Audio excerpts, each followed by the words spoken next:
BNPB,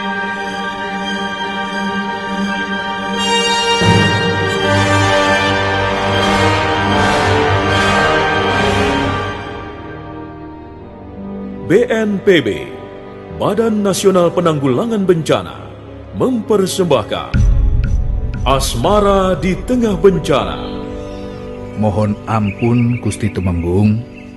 Sebelumnya saya minta maaf kalau sampai ada kata-kata yang kurang berkenan di hati Gusti Tumenggung Jayeng Logo. Tidak apa-apa, Pak Pedono. Silahkan bicara saja, yang bebas saja, supaya lebih akrab, lebih hangat pertemuan ini. Dan pertemuan yang akrab dan hangat Asmara di Tengah Bencana, sebuah drama radio tentang kisah cinta sepasang anak manusia dengan perbedaan status sosial. Maaf Mbak Yu Tumenggung, saya jadi merepotkan saja. Saya datang untuk mewakili almarhum suami saya, Kangjeng Tumenggung Tirtoyudo, bapaknya Sudiro. Ya, maklum Mbak Yu Tumenggung, namanya anak pola, piung kepradah. Ini semua akibat perbuatan Sudiro. Asmara di Tengah Bencana, sebuah drama radio dengan latar belakang pemerintahan Sultan Agung Hanyokrokusumo pada saat terjadinya bencana letusan Gunung Merapi. Kisah yang diramu dengan persoalan dendam, kesetiaan, dan kejujuran. Tak ada manusia yang sempurna, dan cinta tak pernah berdusta.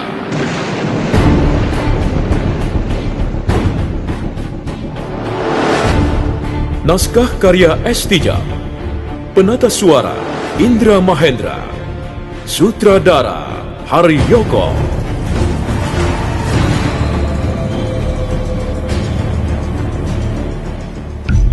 Indonesia adalah negara kepulauan terbesar di dunia.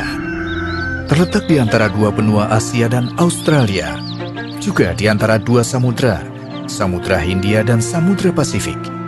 Negara khatulistiwa dengan potensi ribuan kekayaan sumber daya alam yang meliputi bahan tambang, hutan, laut, dan sebagainya.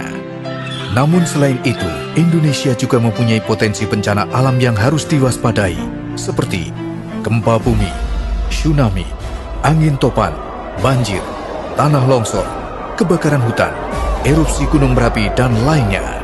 Bencana tersebut bisa terjadi kapan saja tanpa memberitahukan pada kita sebelumnya. Saatnya kita mengenal lebih dalam dengan karakter alam di sekitar kita dan kenali tanda-tanda bencana lebih dini. Ayo jadikan alam sekitar sebagai sahabat kita. Iklan layanan masyarakat ini dipersembahkan oleh BNPB, Badan Nasional Penanggulangan Bencana.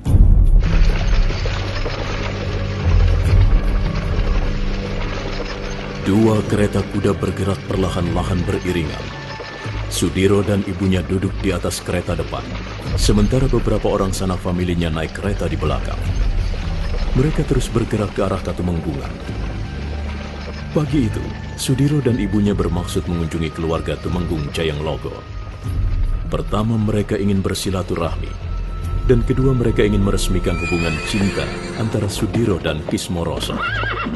Setelah beberapa kali menikung jalan, akhirnya kereta kuda memasuki halaman Katumenggungan yang luas, yang banyak ditumbuhi pohon sawo Manila.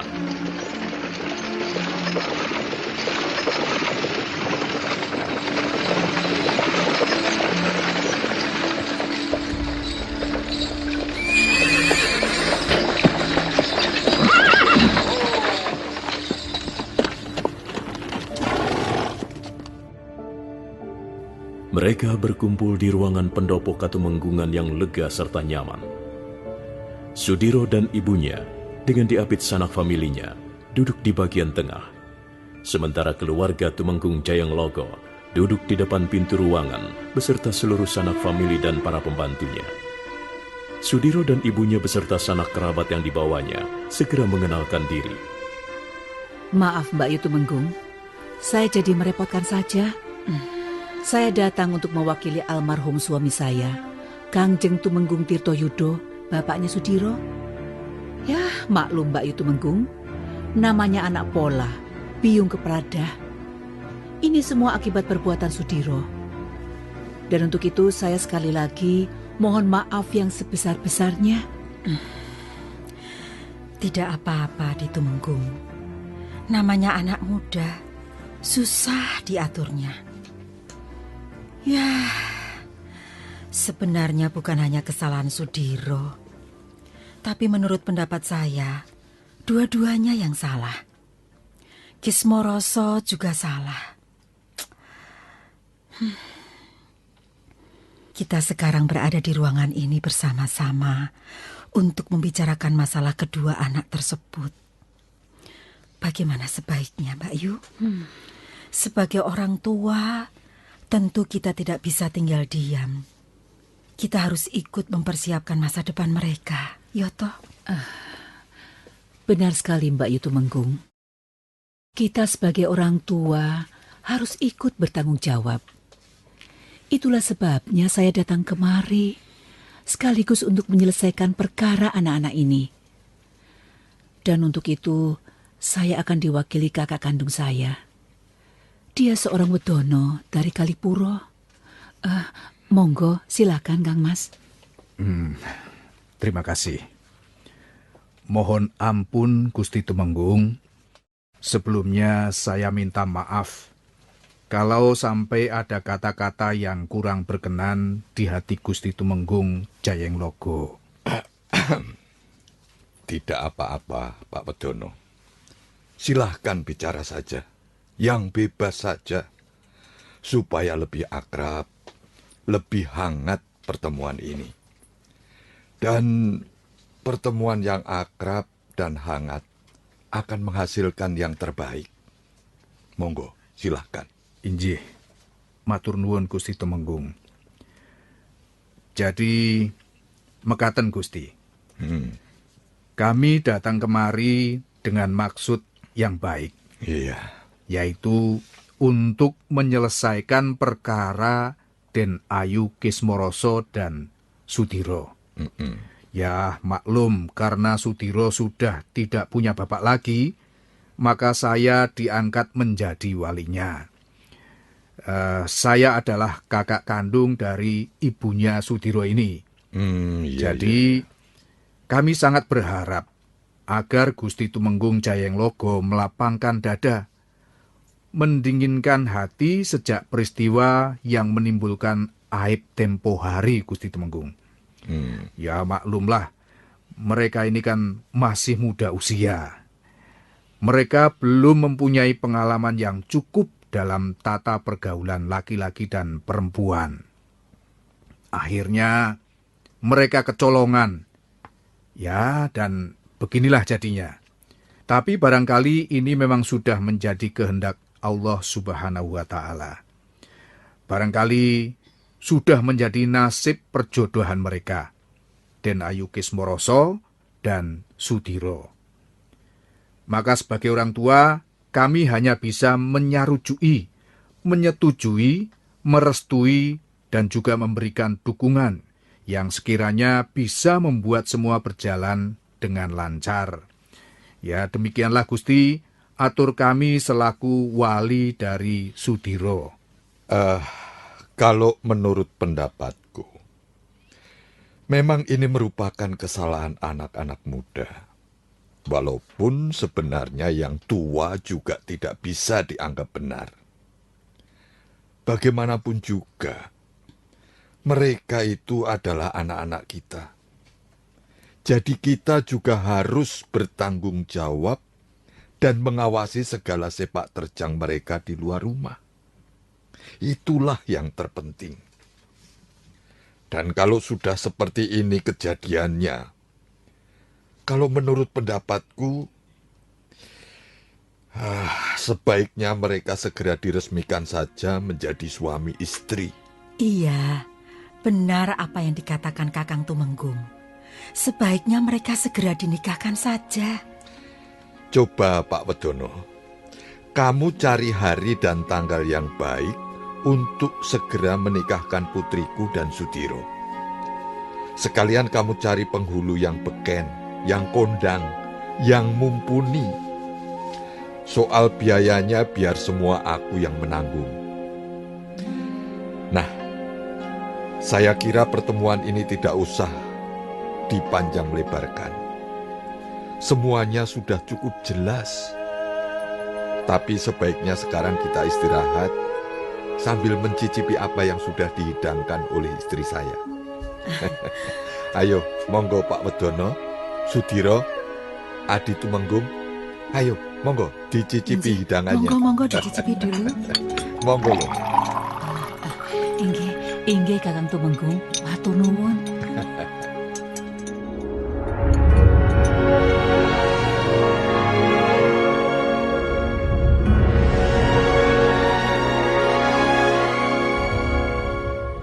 Acara segera diteruskan dengan ramah tamah dua keluarga besar. Mereka makan sambil ngobrol tentang berbagai macam hal. Jatmiko berbisik-bisik pada Sudiro sebelum kemudian melangkah ke belakang. Dia langsung masuk ke ruangan biliknya. Belum sampai berbaring, terdengar pintu diketuk lirih dan muncul wajah Belendung. Oh, kamu Belendung. Kamu sudah makan? Beres, Den Mas. Saya makan tidak akan ketinggalan. Lah, Den Mas kok malah masuk ke ruangan bilik? Kok tamu-tamunya ditinggal? Sudah ada Kanjeng Ibu dan Ayah Tumenggung. Aku capek. Aku mau istirahat sebentar. Oh ya, bagaimana kabar Setioningsi? Wah, payah Den Mas. Saya gagal menemukannya. Yuningsi tidak ada lagi di desa Sumberjati. Saya sudah mencarinya kemana-mana, ke lain desa, bahkan ke Jatisari juga tidak ada. Wah, bagaimana ya? Jadi selama beberapa hari ini, kamu juga belum menemukannya? Belum, Den Mas. Saya sendiri kebingungan. Saya harus mencari kemana lagi? Tapi, kamu harus terus berusaha menemukannya, Belendung. Aku tidak bisa berbuat sesuatu kalau Setioningsi belum ketemu. Belum ketahuan keberadaannya. Baik, Den Mas. Saya juga tidak akan menyerah. Saya akan terus mencari sampai Yuningsi saya temukan. Dan pasti suatu saat nanti, saya akan berhasil menemukannya. Maaf, saya mau ke belakang sebentar, Den Mas. Monggo, silakan kalau Den Mas mau istirahat. Iya, aku capek sekali. Capek dan ngantuk. Baiklah, aku mau tidur sebentar, ya. Gerobak kuda yang dikusiri Ki Lurah Jatisari terus bergerak perlahan-lahan melintasi kaki Gunung Merapi. Sudah hampir seharian mereka bertiga terguncang-guncang di atas gerobak. Setioningsi dan Sri Gondang sudah bangun. Mereka takjub melihat pemandangan di sekitarnya. Udara menjadi dingin karena kabut mulai turun dari lereng-lereng Merapi yang tinggi. Kita sudah sampai di mana, Toyo? Kok jauh sekali ya rumah pamanmu itu? Ya memang jauh, Sri. Rumah Paman Sawung Rono letaknya di pinggir Kali Blongkeng di Desa Deles. Oh, kalau kita kemalaman di jalan bagaimana, Yuk? Mau tidur di mana? Kita tidak akan kemalaman di jalan, Sri. Karena kita hanya akan berhenti setelah tiba di rumah Paman Sawung Rono. Saya kira tidak lama lagi kita akan sampai di tempat yang kita tuju. Itu lihat. Di samping bukit di depan itu rumah Paman Sawung Rono. Wah, kalau begitu kita harus siap-siap, Yuk. Iya. Aku capek sekali. Aku kepingin mandi. Karena pada gatal semua nih badanku. Karena keringat dan debu di jalanan. Yuningsi juga ingin mandi kan, Yuk? Iya tentu saja. Badanku kotor semua ini loh. Aku ingin mandi dan setelah itu istirahat. Hampir seharian kan kita terguncang-guncang di atas gerobak. Iya, Yuk. Belum pernah aku menempuh perjalanan sejauh ini. Baru pertama kali ini. Tapi Yuningsih, apakah rumah Paman Sawung Rono itu besar ya? Siapa saja yang tinggal di sana? Katanya ada banyak rampok ya? Katanya Paman Sawung Rono itu kepala rampok. Benar begitu, Yuk? Iya, Benar sekali, Sri. Memang pekerjaan pamanku itu rampok. Dia kepala begal atau kecu. Dia pemimpinnya. Anak buahnya banyak sekali.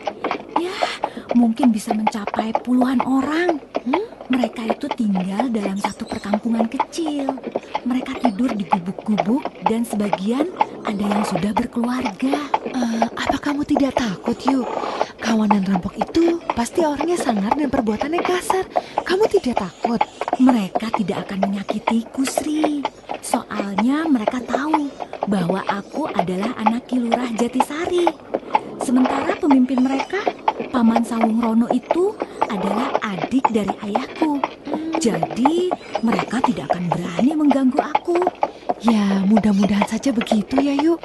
Tapi kalau kawanan rampok seperti itu yang biasa berbuat ugal-ugalan di jalanan, apa bisa dipercaya ya? Sudahlah, Sri. Jangan berpikir macam-macam. Kita serahkan saja nasib kita ke tangan Gusti Allah. Kita pasrah saja. Iya, Yu. Benar sekali. Memang sebaiknya kita pasrah saja.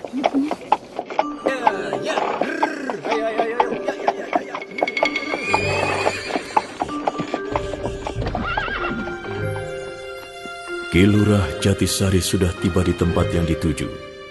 Sawung Rono menerimanya dengan hangat, penuh rasa persaudaraan.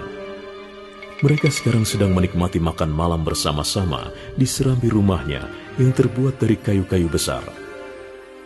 Sawung Rono kelihatan sangat bangga dengan kehidupannya sebagai kepala rampok. Wah, aku senang hidup dengan cara seperti ini, Kakang Sawung Joyo. Aku bebas, aku merdeka, tidak terikat oleh peraturan apapun. Di sini, peraturan yang berlaku hanyalah siapa yang kuat, dialah yang akan menang. Siapa lemah, dia akan mampus. Nah, Nduk Setioningsi, kamu jangan takut tinggal di sini ya. Inggih, Paman. Kalau ada apa-apa, segera lapor dengan pamanmu. Kalau ada anak buahku yang kurang ajar padamu, akan kucabut nyawanya segera. Pokoknya, aku akan melindunginya dengan taruhan nyawaku, Nduk. Karena kamu adalah putri tunggal Sawung Joyo. Dan putri Sawung Joyo berarti juga putri Sawung Rono. Bukan begitu, Kang? Ya, terserah kamu saja, Sawung Rono. Di sini kan aku hanya seorang tamu, ya.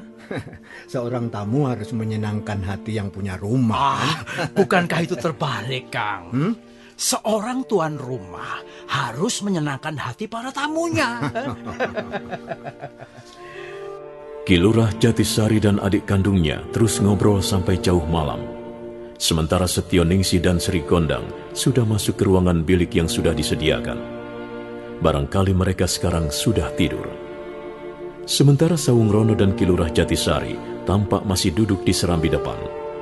Mereka kelihatan masih asik ngobrol. Kali ini obrolan mereka menyangkut masalah kehidupan mereka masing-masing. Aku sampai bingung, Sawung Rono. Bagaimana caranya menyembunyikan Setioningsi dari pandangan Den Mas Janmiko itu? Dia itu orangnya nekat sekali. Dia terus berusaha mencari dan menemukan apa yang dia inginkan. Apa memang begitu ya sifat kaum priayi ya? Pantang menyerah. Setiap keinginan harus dikabulkan.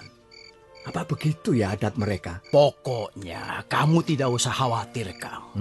Di sini anak gadismu aman. Aku yang akan menjaga Setioningsi siang malam. Siapapun yang berani mengganggu akan berhadapan dengan untu bledek. Terima kasih atas kesanggupanmu, Sawung Rono. Kamu memang adikku satu-satunya. Siapa lagi yang mau membantu aku selain kamu, ya kan? Aku tidak punya saudara yang lain lagi. Sama, Kakang Sawung Joyo. Kamu saudara tuaku satu-satunya. Iya. Apapun yang terjadi, apapun yang menimpa dirimu, aku akan siap sedia membantumu. Baik kamu minta maupun tidak. Oh iya. Aku akan selalu berada di sampingmu, Kang. Jangan takut. Biarkan saja itu si Jatmiko dan keluarganya. Mereka berani kemari, sama saja mereka datang menyerahkan nyawa pada untu bledek. Nah, terus rencana kita yang dulu bagaimana, Sawung Rono? Rencana yang mana, Kang? Itu. Oh, soal kita berbesanan itu. Iya. Soal anak gadismu Tioningsi dan Joko Sumurup anak laki-laki. Wah. Sepertinya susah, Kang. Loh? Anakmu sepertinya tidak mau dijodohkan dengan anakku. Iya, karena dia masih terus ingat sama si Jatmiko itu. Kalau dia sudah bisa melupakannya, pasti dia akan menurut apa kata orang tua. Sudahlah, Kang. Soal itu gampang. Kita lihat saja nanti perkembangannya seperti apa. Kalau mereka ada jodoh, biar saja. Aku setuju-setuju saja. Aku pasti mendukung. Aku juga senang, Kang, berbesanan sama saudara sendiri. Apalagi kamu saudaraku satu-satunya. Iya. Bukankah dengan cara berbesanan kita bisa mempererat tali persaudaraan? Betul. Bisa mempererat tali silaturahmi. Iya, benar sekali, Sawung Rono. Mudah-mudahan saja kita mengalami hal-hal yang baik dalam kehidupan kita selanjutnya. Malam itu Ki Lurah Jatisari menginap di rumah kediaman Sawung Rono. Pagi harinya, setelah sholat subuh, Ki Lurah pamit mau kembali ke Jatisari. Sawung Rono dan beberapa orang anak buahnya mengantarkan sampai pintu pagar halaman. Demikian pula Setioningsi dan Sri Gondang. Setioningsi nampak sangat sedih melihat kepergian ayah tercintanya. Hati-hati di jalan ya, Pak. Iya, kamu juga hati-hati ya. Jaga dirimu baik-baik ya. Bisalah membawa diri. Jangan sampai kamu melakukan hal-hal yang memalukan ya. Awas, jangan sampai Jatmiko tahu kalau kamu ada di sini ya. Ayo Sawung Rono, aku berangkat ya. Iya, Kang. Hati-hati di jalan. Salam untuk Mbak Yulura. Oh iya. Iya.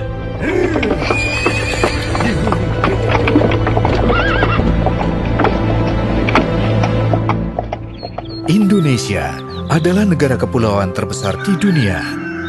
Terletak di antara dua benua Asia dan Australia, juga di antara dua samudra, Samudra Hindia dan Samudra Pasifik. Negara khatulistiwa dengan potensi ribuan kekayaan sumber daya alam yang meliputi bahan tambang, hutan, laut, dan sebagainya. Namun selain itu, Indonesia juga mempunyai potensi bencana alam yang harus diwaspadai, seperti gempa bumi, tsunami, angin topan, banjir, tanah longsor, kebakaran hutan, erupsi gunung berapi, dan lainnya. Bencana tersebut bisa terjadi kapan saja tanpa memberitahukan pada kita sebelumnya. Saatnya kita mengenal lebih dalam dengan karakter alam di sekitar kita dan kenali tanda-tanda bencana lebih dini. Ayo jadikan alam sekitar sebagai sahabat kita. Iklan layanan masyarakat ini dipersembahkan oleh BNPB, Badan Nasional Penanggulangan Bencana.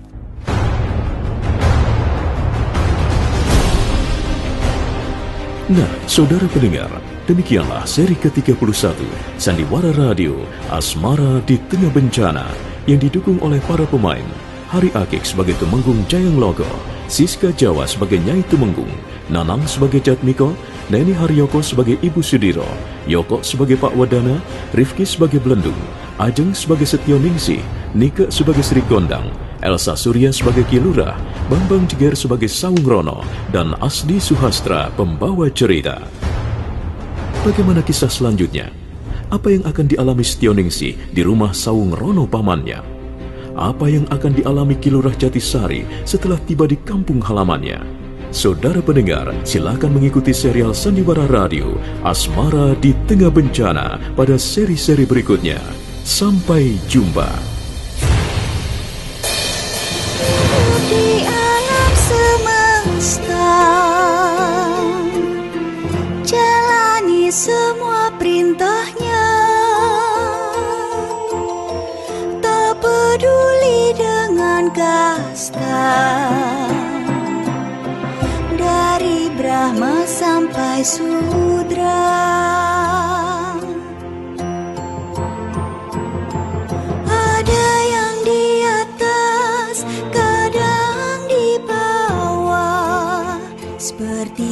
Roda yang terus berputar